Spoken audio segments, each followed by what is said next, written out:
Today I fucked up by having to use the bathroom during an online meeting. This happened just a few minutes ago, but the meeting is now over and I have gone through all the stages of grief very quickly, so here's the story.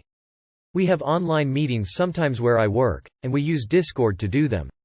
It's also a no microphone and no camera type of meeting since we mostly listen to our superiors talk and ask questions when needed, so it's pretty chill. Suddenly I feel the urge to use the bathroom. It's urgent, so I gotta go right now, but I also don't want to miss what's being said in the meeting, so my genius little self thinks, hey, let's switch from desktop to mobile. Since it's a mics and cameras off sort of deal, it should be fine. As I am walking with my phone to the bathroom, I spot my cat. This is where I messed up. I like to talk to my cat when we're alone, and I tend to inform him of what I'm doing just for kicks, so I said in a baby voice, I have to go take a poop less than 3 inches, but in a more crass manner, unsure if I can write that in this sub. I say it twice, because cats are very stupid. He might want to listen to this very important information twice just to make sure he knows my whereabouts. As soon as I finished saying it, it dawned on me, is my mic on? I felt sheer terror as I went to mute my mic as fast as possible, but not fast enough, folks. I heard one of my superiors say, "What? Did someone say something?" And I gotta tell ya, I didn't know intense shame could eradicate the extreme need to poop in mere seconds, but I sure as hell didn't feel like using the bathroom after that. I returned to my desk. I never admitted it was me, I hope no one knows. And #X200B. Too long did not read. I told my cat I had to poop in a baby voice halfway through an online meeting, and my coworkers and superiors heard because I forgot to mute my mic. You should have meowed when they asked if someone said anything. Tears of joy, I feel bad for laughing. That's okay. I watched someone dig through their nose for several minutes and they never noticed that the camera was enabled, or perhaps it was a power move. Let you in on a secret. In recent times, caused by the influx of WFH and Zoom meetings, this doesn't even cross the top 10 of fuck-ups. Your coworkers are just glad it wasn't them. That's in competition with a new hire taking their phone, to the bathroom and never noticing at all their video was on tears of joy. I was expecting ploppy sounds followed by a flush. But this was better. If it makes you feel any better, 2 days ago I was in a meeting where someone accidentally turned their camera on while they were pooping. He was clearly sitting in a bathroom and unraveling massive amounts of toilet paper. After he turned off his camera, we could still hear heavy breathing and pushing. Lol, I did this same thing with my new puppy. My coworkers asked, "Who is a good girl?" Today I fucked up by scratching my balls. Throwaway for embarrassing reasons. This morning, I was working from home at my desk, and I felt an itch in my plums. Now, every guy here knows how balls can be active little buggers when you're trying to scratch the sack. They slide around inside like 2 cubes of butter on a hot pan.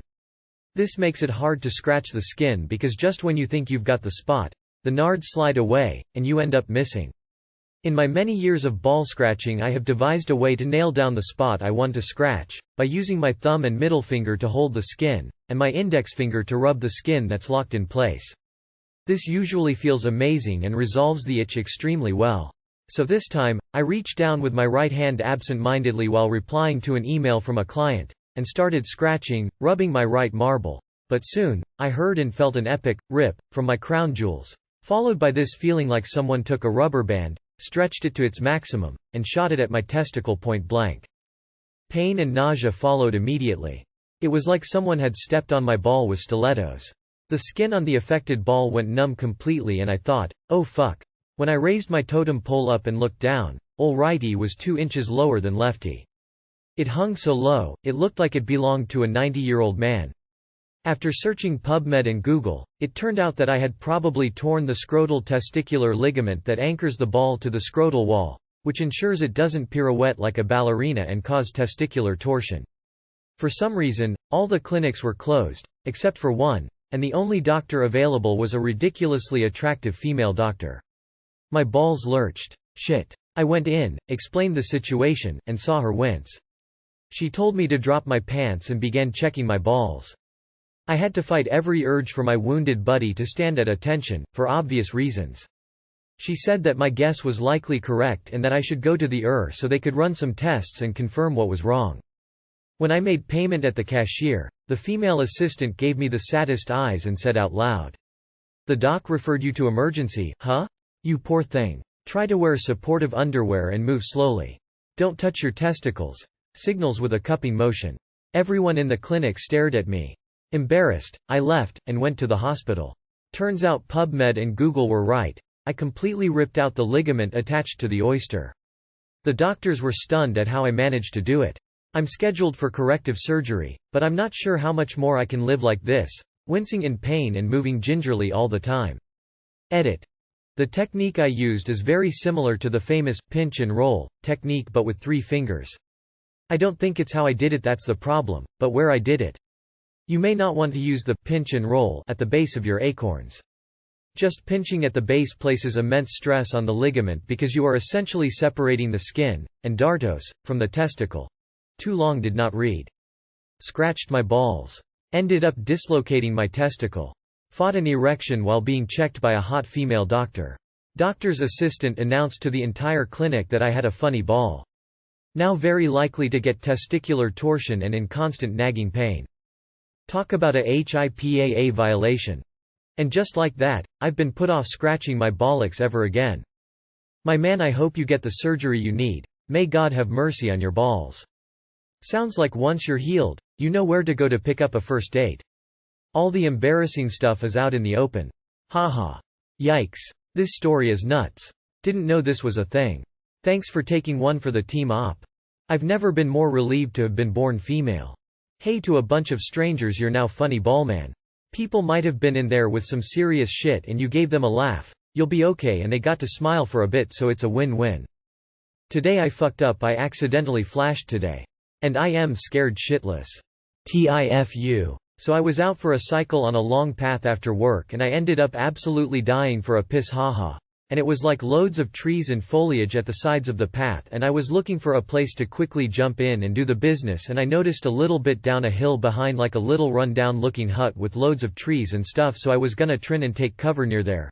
But what I didn't realize when I was slowing the bike down to jump off while undoing my trouser zip and whipping out the wand was that there was 2 teenage girls behind the goddamn thing. I've just turned 18 myself. So obviously I quickly cycled and they seen and shouted, "We saw you. Rapist," and I've never felt such a sickening feeling of dread and feelings of, I've fucked up, should I be worried? Do you think this will come back to haunt me? At the end of the day it is my fault for not checking that no one was there, but still a freakishly unlucky accident and one that's got me terrified. Should I be worried? Too long did not read. I accidentally flashed people today and I am incredibly worried it'll come back to me. I wouldn't worry unless it's a small town and they recognized you. Bruh, why would you take out Mr. Willie before getting off the bike? LMAO. Depends on the size of the place you live. Though calling you a rapist is a bit extreme. Time to whip out the mask. Peeing your pants is cool. I pee my pants all the time. Happy. Edit. I'm an idiot. It's Billy, not happy. I ran out of breath just trying to read that in my head. Ever seen a before? Lol bro, you always check the surroundings. Exhibitionist isn't a good look. This is a funny story if nothing else. I grew up in the country. The amount of people stepping off the trail to take a leak, male and female, that I've seen growing up is easily in the 20s. At least 20 separate times I've walked up on some poor person doing their business in nature. I felt like the asshole, it never occurred to me that they were in the wrong. Time and place, time and place. Today I fucked up by bringing up the Ukraine situation with my parents. So me and my parents are polar opposite when it come to politics, and at this point, basic value. We had argued for quite some time on the CCP and human rights problem before, around 2019 with the movement, protest, riot in HK.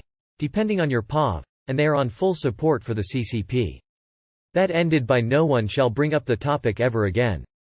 Today, I forgot my parents' political views and talked about the Ukraine situation, because it is the most serious thing happening and the whole situation is so fucked up. Both my parents' responses on that is that they are on full support for Putin, and that Zelensky did wrong by siding with the US and pissing off Russia and he deserved it, and more. Talking to them feels like Facebook conspiracy post IRL, and I am both disappointed at my parents' take on stuff like this and at myself for not keeping my mouth shut in this kind of setting. Too long did not read. I brought up the Ukraine situation and both my parents turned into Facebook conspiracy theorists and full Putin supporters mode. Yeah, I'm familiar with that problem. All you can do is to not bring it up and talk about anything else. You can't reason with people whose sources of information are based on pictures with text on Facebook. This whole thing has put me in an odd political place, especially on this site. Reddit is typically pretty left-leaning. Which fine, you don't go swimming in the ocean and not expect to see fish. But the narrative on here is all the conservatives love Putin. I'm center-right. My parents are right. My grandparents are problematically right sometimes, which just gets hand-waved because they have a foot in the grave. All of us are, and many of our conservative-leaning friends are unanimous in our position. We hope Ukraine fucks Russia up. I feel like Reddit users encounter online conspiracy theorists, but don't actually talk to many conservatives offline. I don't know one who isn't appalled by this whole affair. What nationality are y'all? RQA non-casualties. If you need support, sorry to hear. It's funny, I used to think that people were solely influenced by media and social media. But my mom is a Democrat and my dad a Republican. My dad always controls the remote, so when they watch news it is always conservative crap. My mom sits there and disagrees with the news he is watching and argues with him about it constantly because she knows it's wrong and mostly misinformation. She forms her own opinions and is not swayed by the media. Even when forced to watch conservative media constantly. Like, I don't know how they are still married 50+ YRS. I love my dad, but if that were me, honestly I would have left him years ago. If you want to get knee-deep, pull out the receipts and simply confirm that Russia is the aggressor here. If you don't, just stay quiet until you can live without them. 'Cause this right here is disgusting. Russia won't stop Ukraine, they will go further. Slovakia, Poland, Czech Republic, all of us are gonna be screwed. Dude. I just had the same conversation with my dad earlier in the afternoon. He said the same exact thing. My father is also supporting Putin frowning face.